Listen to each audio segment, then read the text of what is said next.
ನಿರಂತರ ಸುದ್ದಿಗಳಿಗೆ ಸಬ್ಸ್ಕ್ರೈಬ್ ಮಾಡಿ ನಮ್ಮ ಚಾನೆಲ್. ಈ ಬೆಲ್ ಐಕಾನ್ ನ ಪ್ರೆಸ್ ಮಾಡಿ ತಾಜಾ ಸುದ್ದಿಗಳನ್ನ ಪಡೀರಿ.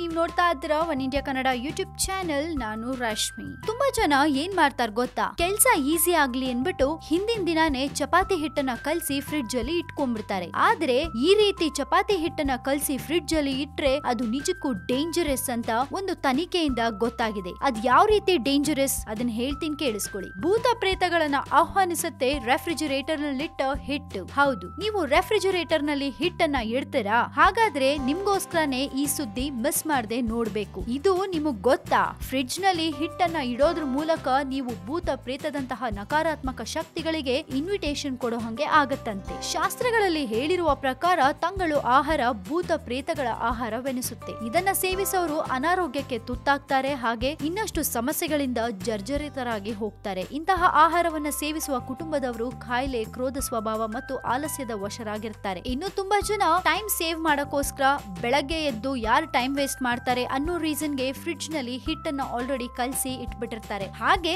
ಅದು ಕೆಡಬಾರ್ದು ಅಂತ ಕೂಡ ಅದನ್ನ ಫ್ರಿಡ್ಜ್ ನಲ್ಲಿ ಇಡೋದು ಸಹಜ. ಬಟ್ ಇದು ನಕಾರಾತ್ಮಕ ಶಕ್ತಿಗಳನ್ನ ಆಹ್ವಾನಿಸುತ್ತಂತೆ. ಚೆನ್ನಾಗಿ ನಾದಿ ಇಟ್ಟಿರುವ ಹಿಟ್ಟು ವ್ಯಕ್ತಿಯ ಸಾವಿನ ನಂತರ ಆತ್ಮಕ್ಕೆ ಇಡಲಾಗುವ ಪಿಂಡಕ್ಕೆ ಸಮಾನ ಅಂತ ಹೇಳಲಾಗುತ್ತೆ. ಈ ಕಾರಣಕ್ಕೆ ಅದನ್ನ ತಿನ್ನಲು ಭೂತ ಪ್ರೇತಗಳು ನಿಮ್ಮ ಅಡುಗೆ ಮನೆಗೆ ಧಾವಿಸಿ ಬರುತ್ತೆ ಅಂತ ಹೇಳುತ್ತೆ. ಹಾಗೆ ಸಾವಿನ ನಂತರ ಪಿಂಡ ಸಿಗದಿದ್ದ ಆತ್ಮಗಳಂತೂ ಈ ಹಿಟ್ಟನ್ನ ತಿಂದು ತೃಪ್ತಿ ಪಡೆಯಲು ಬರ್ತವೆ ಅಂತ ಕೂಡ ಹೇಳಲಾಗುತ್ತೆ. ಸೊ ಕೇಳಿಸ್ಕೊಂಡ್ರಲ್ಲ, ಇದನ್ನ ಕೇಳಿದ ತಕ್ಷಣ ನಿಜಕ್ಕೂ ಯಾರಿಗಾದ್ರೂ ಒಂದು ಕ್ಷಣ ಭಯ ಹುಟ್ಟಿಸೋದಂತೂ ಖಂಡಿತ. ಸೊ ಇನ್ ಮುಂದಕ್ಕೆ ಯಾರೇ ಆಗ್ಲಿ ಟೈಮ್ ಸೇವ್ ಮಾಡಕ್ಕೋಸ್ಕರನೋ ಅಥವಾ ಇನ್ನೇನೋ ರೀಸನ್ಗೋ ದಯವಿಟ್ಟು ಯಾರೇ ಆಗ್ಲಿ ಹಿಟ್ಟನ್ನ ಕಲಸಿ ಹಿಂದಿನ ದಿನಾನೇ ಫ್ರಿಡ್ಜ್ ಅಲ್ಲಿ ಇಡಬೇಡಿ. ಇಟ್ರೆ ಈ ತರ ತೊಂದರೆಗಳಾಗೋದು ಖಂಡಿತ ಅಂತ ಕೆಲವರು ಹೇಳ್ತಾರೆ. ಇದನ್ನ ನಂಬೋದು ಬಿಡೋದು ನಿಮ್ಮಿಷ್ಟ. ತುಂಬಾ ಜನ ಇದನ್ನ ನಂಬ್ತಾರೆ, ತುಂಬಾ ಜನ ಇದನ್ನ ನಂಬದೇನೂ ಇರಬಹುದು. ಆದ್ರೆ ಇದನ್ನ ನಿಮ್ಗೆ ತಿಳಿಸುವಂತಹ ಒಂದು ಚಿಕ್ಕ ಪ್ರಯತ್ನವನ್ನ ಮಾಡಿದ್ದೀನಿ. ಸೊ ಈ ವಿಡಿಯೋ ನಿಮ್ಗೆ ಇಷ್ಟವಾಗಿದ್ರೆ ದಯವಿಟ್ಟು ಶೇರ್ ಮಾಡಿ, ಲೈಕ್ ಮಾಡಿ, ಅಂಡ್ ಇದ್ರ ಬಗ್ಗೆ ಏನಾದ್ರೂ ಕಮೆಂಟ್ ಇದ್ರೆ ಧಾರಾಳವಾಗಿ ಕಮೆಂಟ್ ಮಾಡಿ ಕಳಿಸಿ. ಜೊತೆಗೆ ಇನ್ನಷ್ಟು ಸುದ್ದಿಗೆ ನೀವು ಮರಿಬೇಡಿ ಸಬ್ಸ್ಕ್ರೈಬ್ ಮಾಡಿ ನಮ್ಮ one India Kannada YouTube channel.